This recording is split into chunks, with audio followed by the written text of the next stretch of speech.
Guys, we're out here at the ranch at Jacobson in Trust. We're going to be taking aim at healthcare today.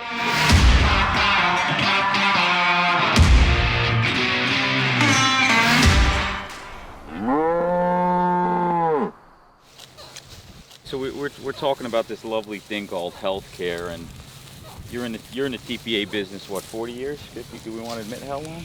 1975. So I guess that's what, 55 years? No, 45 years.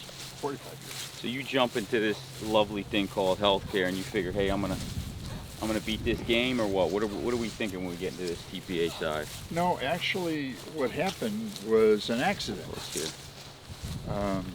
I had a life brokerage operation, and one of my life brokers, we did business insurance, called me one day and he said, we could write an awful lot of life insurance, key man insurance, on a publicly held American Stock Exchange listed company, but they were just informed, and this is a long time ago, this is 1975, they were informed that they got a 63% rate increase on their group health insurance program from the previous year. They were insured by a company called Bankers Life of Iowa, now Principal Financial. Anyway, he said, I understand you have a benefits background, and I did. That's where I was trained out of college in benefits. And he said, would you help me work on this? And he said, I'll put all of my life business through your agency. And I said, great.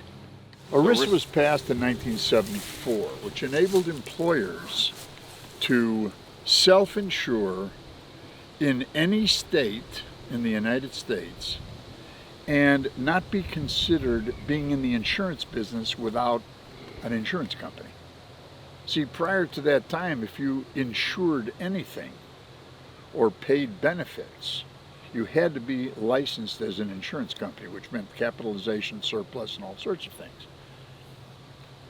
This enabled employers to simply design a plan, put out a plan document, and avoid state insurance regulation.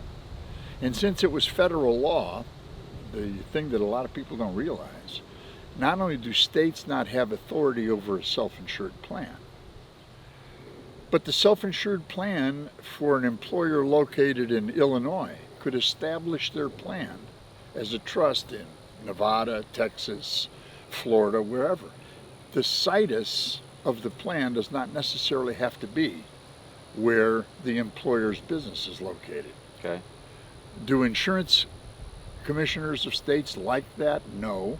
So you're saying we can situs groups in other states with the trust and not follow those state guidelines. Now, I don't, when Affordable Care Act, I know some of the bukas were saying, listen, you've got to have the company domiciled and payroll in that state, and you can't go around the guidelines. Well, that's fully insured. Remember the No, they had an ASO. So like a company like New York, when we had problems, when New York changed 100 minimum for the state, we were looking ways to, hey, let's put them in, you got locations out here. And I said, no, you can't do it unless your payroll. Here's the threat. The regulators, the insurance commissioners, have an awful lot of authority on how they regulate health plans and regulate insurance companies, not self-funded, self-insured health plans. So if you antagonize a government bureaucrat and they find out that you're attempting to skirt some of their state legislation by legally situsing the trust in a state that's much friendlier, all right?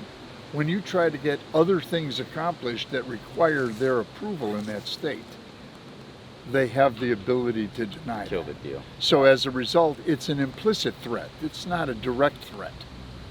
An employer can set up their trust anywhere in the United States that they want to. It's a federal law.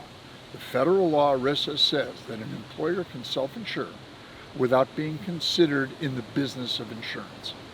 It doesn't say you have to self-insure in your state or in a specific state. The problem is the threat of the bureaucrats. They always have. And the bukas are going to play into the role. Oh, well, of the what bukas people are, want. yes, absolutely. But from an independent standpoint, we have more flexibility and we don't have to follow those same. We don't. But again, the carrier that you're dealing with for stop loss has to get licensed and approved in whatever state they want their licensees to be able to sell business. Okay. All right. And again, if an insurance commissioner, let's use an example, and it's not a real example, but let's say the insurance commissioner in Arkansas finds out that a carrier, XYZ Insurance Company, is writing employer stop loss for an Arkansas employer, but legally citing it in Texas, they might either on their product, which has to be licensed and approved, the stop loss product, or on another supplementary product, deny the approval. So they do have control. It's an implicit control.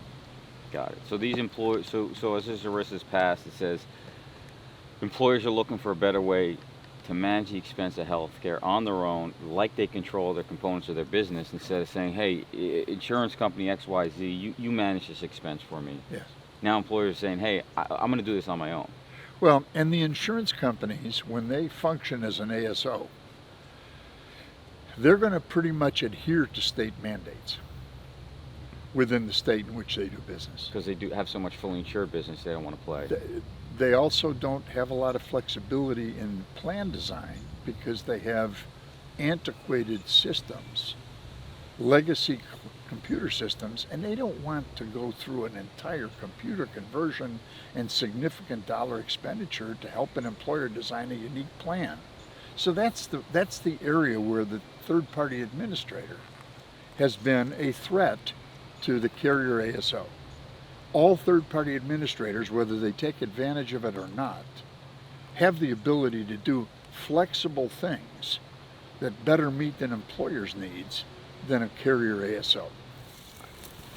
So now you've got this TPA. You're gonna work to control and manage healthcare as an employer expense, and you're the play for them to do that. So you get into risk management, and you get into this industry, and you're now coming up with solutions and ideas on how are we going to manage this healthcare spend.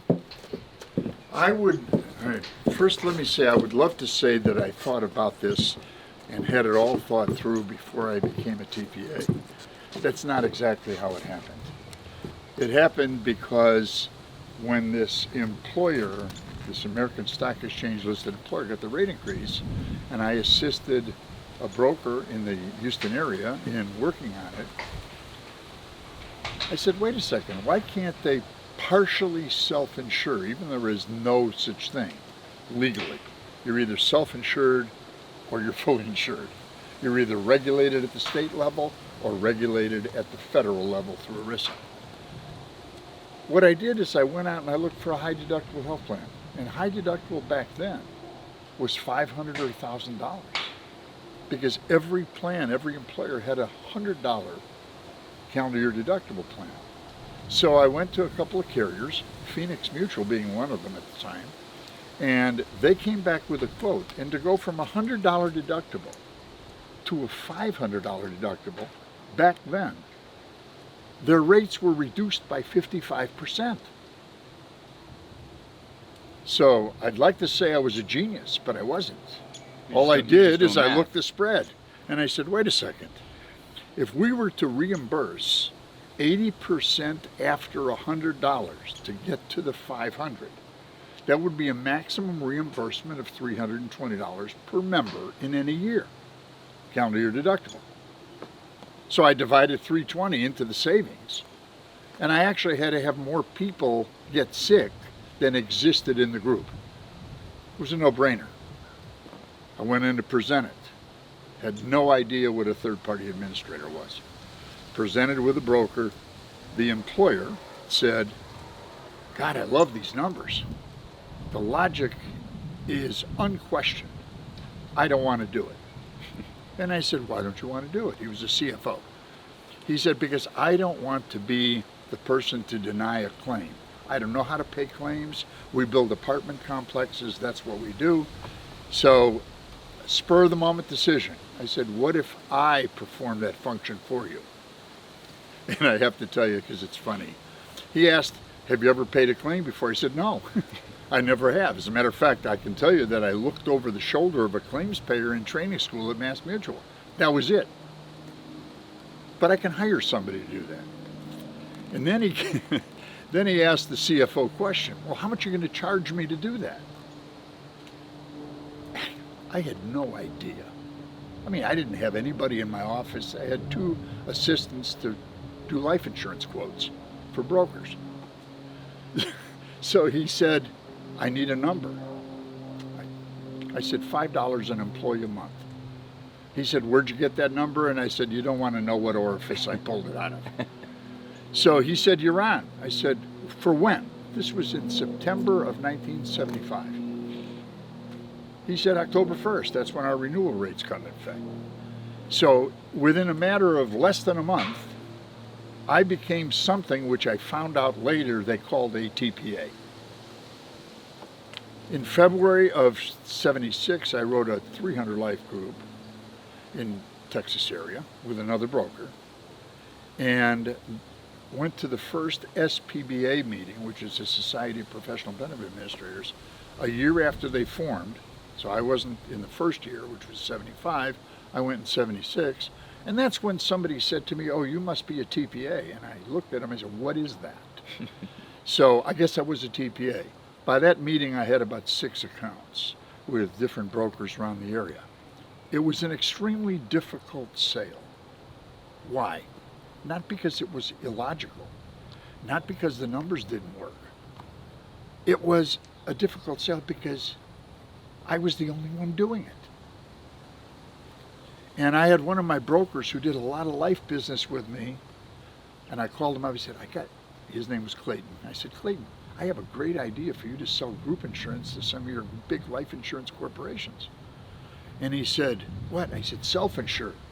And in his Texas drawl, he said, Ed, it's a 2-syllable word, Ed, I'm in the insurance business. I don't tell people not to insure. And that was the mindset back then. How could it be insurance if you're self-insuring? And I'm an insurance agent. Anyway,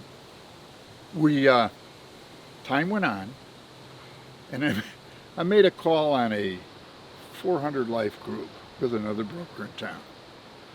The gentleman was he was a Holocaust survivor. His name was Mr. Proler, and he came to this country from a concentration camp. His family was killed. He had the numbers on his arm. And he started a scrap metal business, which became Proler Steel, which at the time was a pretty well-known local company. And he was insured with Aetna on a fully insured plan for his employees. And the broker brought me in, we're sitting there talking, and he asked me an interesting question. He said, how can I self-insure? And I explained how ERISA worked, and that basically in the formula, you're really self-insured anyway, because your claims determine your premium. So he said, well, tell me something, son, in his broken accent. He said, how do you compare to Aetna, my insurance company? Remember, at the time I had 6 accounts.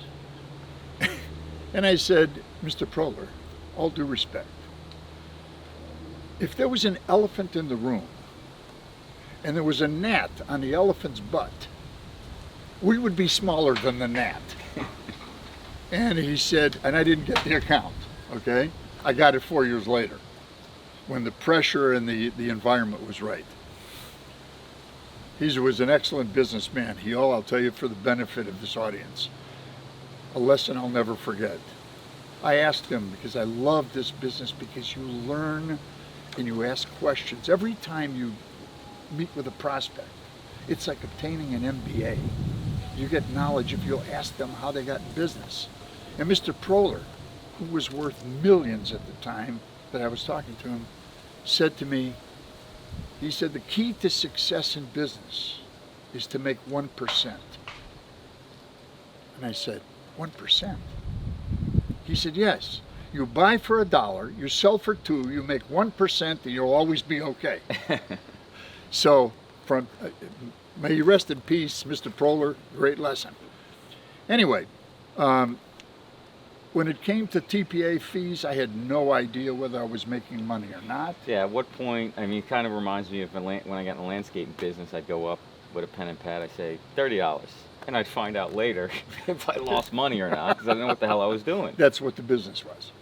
By 1977, 2 years later, I spawned my first competitor. Some brokers that had done business with me decided they'd like to go into this business. And they were gentlemen, by the way, and very good friends. Cowboys? One is now a mystery writer in Galveston, Texas. He's a published writer. But they came to me and they said, Ed, we love what you're doing. We think we'd like to do it. We're not going to take the accounts that we've placed with you until renewal. And I said, that's fair, and I understand. Well, what was interesting, what I didn't realize, is that the more competition, the easier it became for all of us. Because it wasn't like Mr. Prolo only heard the story from me. He heard it from 2 or 3 others. It's like Elon Musk, he talks about with his, his solar product is like, listen, I'd rather have a smaller piece of a big pie than a big piece of no pie. That's right. And that's why he leases out all his technology. Mm-hmm. So, same principle. By 1980, we probably had 60 employers, and I would say 5 competitors that were domiciled in the Houston metropolitan area. I want to give you a real simple old guy lesson, because as you get older, you observe things that reflect on life itself. See that plant? Yeah. That plant on the right and that dead plant on the left were planted at the same time. They're the same plant.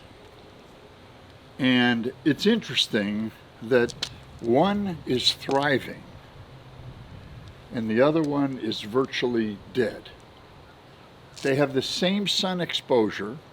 They were given the same nutrients. Why is that? Survival of the fittest? It's survival of the fittest. It's adaptability. One adapted and one did not. They were purchased the same day. So the lesson to be learned, I think, from the plants is both of them had the same environment. One of them thrived and one of them died. Okay. I can't tell you why one did it and one didn't. I can relate it to the TPA business. When I started with a $5 per employee fee, did I know I was making money? No, I didn't. Did I realize that the flexibility of self-funding immediately? No, I didn't. What I did is I used a medical reimbursement plan as a way to cut the cost, because frankly the insurance industry didn't rate. They allowed way too much discount to go from a $100 deductible to a $500. The actuary said if we use a $500 deductible, then that's going to change behavior and it will reduce costs by 55%. So it's not. But then I came in and I bought their $500 deductible rates, but I didn't change behavior. The plan to the employees looked exactly as it looked before. So actuarially, their thought is it's not just a math thing, because I would look at it and say, why is it that they're giving me such a reduction in premium and we're not even taking on that much risk? So their thought is we're going to change human behavior, which is like the high deductible health plans that still exist today. That's right. Which is why I want to get into one of your strategies, family monthly budgeting deductible. That's so creative and nobody's thought of it. You've been doing it how many years now? 45. So let's talk about it. Is how that came about. I know you told me the story before and where it came from.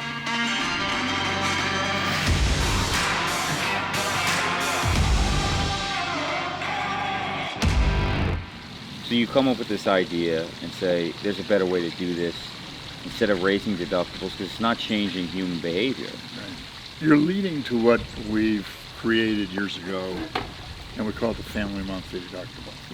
Tell that It story. was revolutionary. It really was. How I found it, I didn't invent it directly. I found it. I was with Mass Mutual for 2 years, and I was an understudy in a 2-man office in Milwaukee, Wisconsin.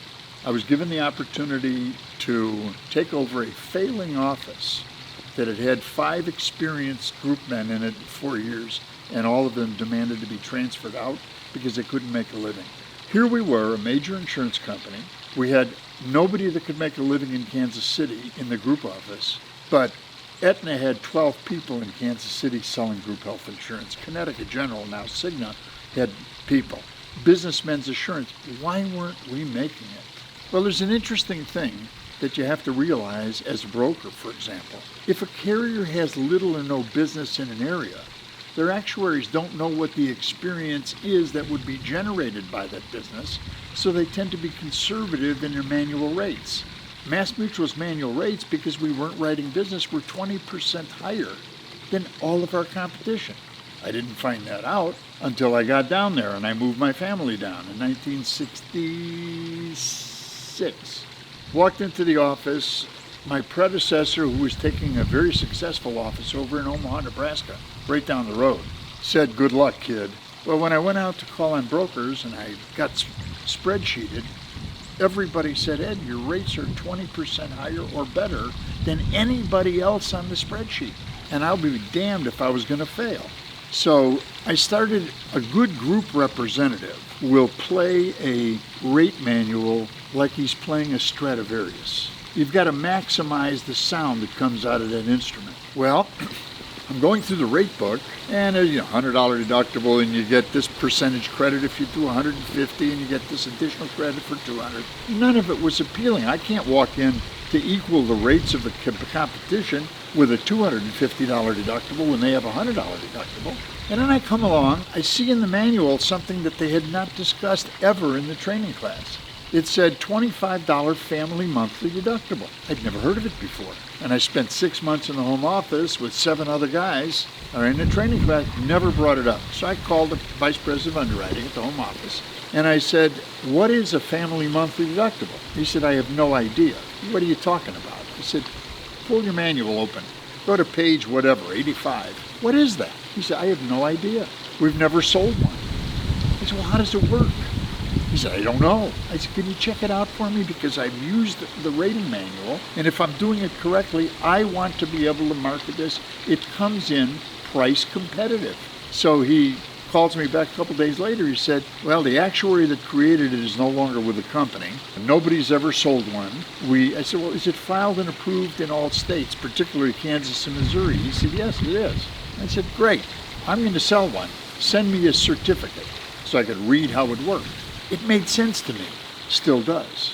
And did that give you a competitive advantage where you were able to go out to compete where you were My a higher rate? My rates for a $25 family monthly deductible compared to a $100 calendar year deductible were comparable. So if I was on the spreadsheet, I was right in the middle there with everybody else. They had a $100 calendar year deductible, 3 per person. I had a $25 monthly deductible. And for the person who has an occasional acute occurrence, an appendectomy, when they went into the hospital, they had a $25 deductible instead of $100. We could say, wait a second, how does that save money? Because in the next calendar month, they had another $25 deductible. And the month after that. And it all caps out at the same maximum. $300 for the year. For the year. So what it did is I learned from a movie that a lot of you have never even heard of, about a lady named Gypsy Rose Lee. Gypsy Rose Lee was a stripper. She was played in the movie by Natalie Wood, one of the most gorgeous actresses ever. Anyway, Natalie Wood played a young girl in the Depression who was trying to help her family make money, and she did it by trying to become a stripper. She ended up in some small town at a burlesque show. Stripping was different back then. It was an art. It wasn't just nudity. She's in the dressing room, and 3 older women who were strippers took her under wing to mentor her. And they said, and there was a song, it was a musical, and the song was, "You gotta have a gimmick." One of the strippers used electric lights up and down her body, and they flickered, so when she did her dance, she had lights. Another one used a bugle, and I I don't know, 17 years old when I saw the movie, and I realized something. If you're going to interest someone, you have to have a gimmick. They call it now in today's world, they call it peacocking. That's it.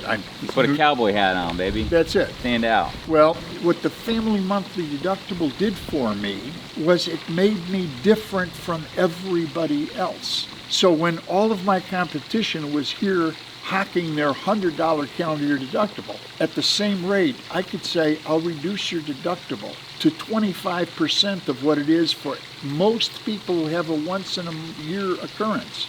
And I'll do it at the same rate. And all of a sudden, every competitive environment, I had a 50-50 shot at each deal. So Everybody else was here and I was there. Stripper. That's it. You turned into a sexy stripper. That's the way it works.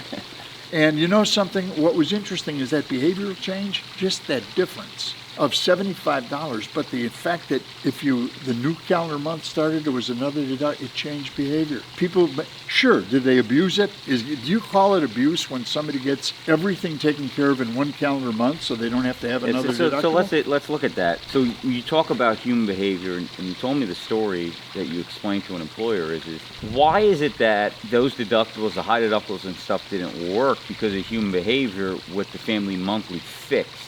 Because I always say is how is you able to price it actuarially a third of what the typical deductible is? Because of the behavioral impact. Believe me, I had a